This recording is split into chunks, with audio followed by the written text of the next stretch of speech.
For 79 years, the official record said Jake LaMotta lost to Billy Fox on a legitimate fourth-round knockout, a rising middleweight simply outmatched by a bigger puncher on a bad night.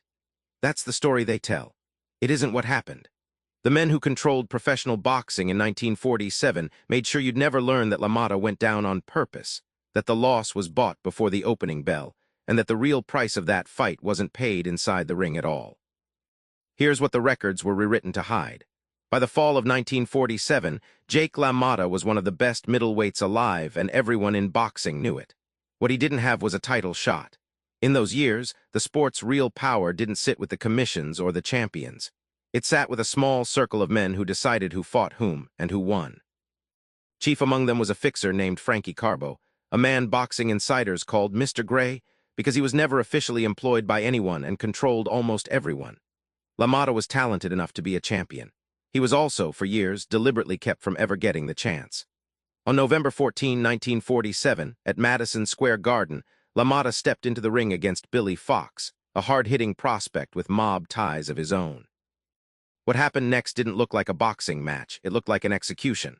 LaMotta, a fighter known for absorbing punishment and grinding opponents down, threw almost nothing back. No jab, no defense, no movement. Reporters ringside noticed immediately. So did the New York State Athletic Commission, which opened an inquiry within weeks.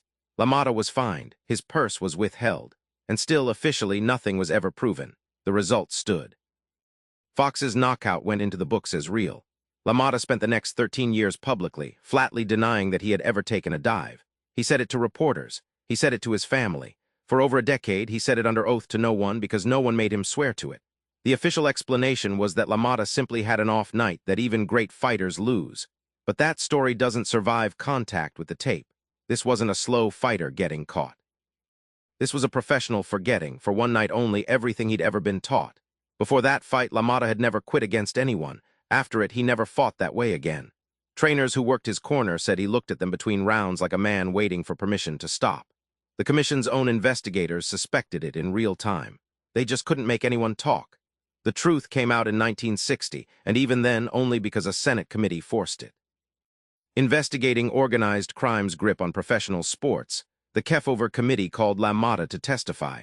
Under oath, with his career long over and nothing left to protect, he finally said it plainly.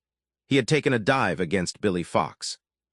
He had done it because Carbo's people controlled access to the middleweight title, and the price of a shot at the championship was a loss, delivered on command, to a fighter they needed to build up.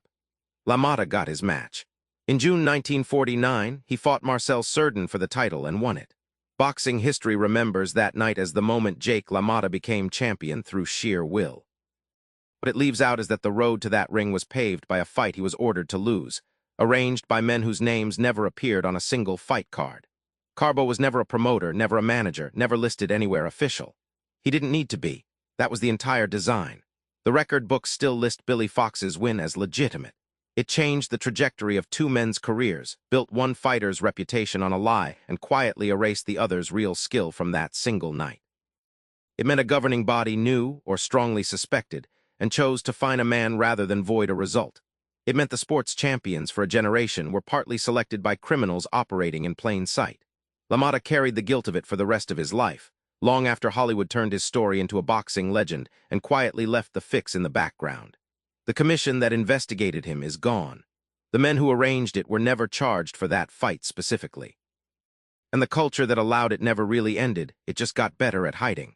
So the question isn't really about one match in 1947. It's about how many other results from that era, results still sitting in the official record as sport, were never sport at all. Nobody's opened those files in decades. Maybe nobody ever will.